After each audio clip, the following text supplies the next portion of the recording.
ଆତ୍ମହତ୍ୟା କରିଦେଲେ କଣ ସବୁ ସମସ୍ୟାର ସମାଧାନ ହେଇଯିବ? ଭାବୁଛ ଦୌଡ଼ି ଆତ୍ମହତ୍ୟା କରିଦେଲେ ସବୁ ସହଜ ହୋଇଯିବ? ଚାଲ ପରିବାରର ସମସ୍ତ ସଦସ୍ୟ ଆତ୍ମହତ୍ୟା କରିଦେବା। ଗାଁ ଲୋକଙ୍କୁ ଡାକି ତାପରେ ସହିପାରୁନି ଆଲୋ ଏମିତି ନା ପକେଇବ ଆମ ମାନଙ୍କ ମୁଣ୍ଡ ତଳକୁ କରିଦେବ ସୁଦ୍ଧା ଭାବିନଥିଲି। ତୁ କହ ଆସି ସହିତ ଆଲିସାର ଯଦି ବାହାଘର ନ ହୁଏ ତାହେଲେ ଆମେ ଗାଁ ଦାଣ୍ଡରେ ମୁଣ୍ଡ ଦେଖି ବାଟ ଚାଲିପାରିବା ତ? ବା ଏ ବୟସରେ ସେମାନେ ଏମିତି ଭୁଲ କରିବାଟା ସ୍ୱାଭାବିକ କଥା ବାପା। ଆଲିସା ଆଶିଷର ମା ହେବାକୁ ଯାଉଛି। ମୋର ବିଶ୍ୱାସ ଆଶିଷଟା ଏ ବାହାଘରରେ ହଜାରି ହେବନି। ଆଉ ମୁଁ ଯେତିକି ଜାଣିଛି ଆଶିଷଟା ବହୁତ ଭଲ ପିଲା ବାପା। ତାଙ୍କ ଭାଇ ବି ବହୁତ ଭଦ୍ର। ଠିକ ଅଛି, ମୁଁ କାଲି ଯାଇ ସେମାନଙ୍କ ସହିତ ଆଲୋଚନା କରିବି। ଆରେ କଣ ଆଉ ଆଲୋଚନା କରିବୁ? ମୁଁ ଆଜି ନିଜେ ପ୍ରସ୍ତାବ ନେଇ ତାଙ୍କ ଘରକୁ ଯାଇଥିଲି। ଆଶିଷର ଭାଉଜ ଧରା ଦେବି ରୋକ ଠୋକ କହିଦେଲେ ହାତରେ 3 ଲକ୍ଷ ଟଙ୍କା ଧରିବି, ତାପରେ ବାହାଘର ତାରିଖ ପକ୍କା କରିବି। 3 ଲକ୍ଷ ଟଙ୍କା?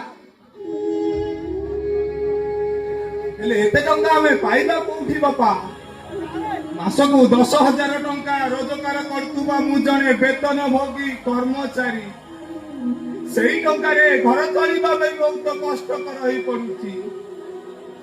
ତଥାପି ତୋ ମାଲିକକୁ ଟିକେ ଅନୁରୋଧ କର ସେ ଆମକୁ 3 ଲକ୍ଷ ଟଙ୍କା ସାହାଯ୍ୟ କରନ୍ତୁ। ସେ ଟଙ୍କାଟା ଧୀରେ ଧୀରେ ଦରମାରୁ ପରିଶୋଧ ହେଇଯିବ। ନାଇଁ ବାପା, ସେ ମତେ ଆଦୌ ଏତେ ଟଙ୍କା ସାହାଯ୍ୟ କରିବେନି। ବରଂ ଅନ୍ୟ କିଛି ଉପାୟ ଦେଖିଲେ ଭଲ ହୁଅନ୍ତା ବାପା। ଆରେ ଚାକିରି କରିଛୁ, 3 ଲକ୍ଷ ଟଙ୍କା ଯୋଗାଡ଼ କରିପାରିବୁନୁ? 3 ଲକ୍ଷ ଟଙ୍କା ପାଇଁ ଯଦି ଏ ବାହାଘର ଭାଙ୍ଗିଯାଏ ତାହେଲେ ପରିସ୍ଥିତି ଯାହା ହବ ସେ ପରିସ୍ଥିତିର ସାମ୍ନା କରିପାରିବ ତ? ମତେ କିଛି ବୁଦ୍ଧି ଦେଖାଯାଉନି ବାପା।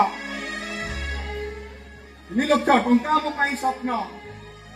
ବରଂ ଆଲିସାର ବାହାଘର ପାଇଁ ଏ ଭିଟା ମାଟିଟାକୁ ବିକ୍ରି କରିଦେବା।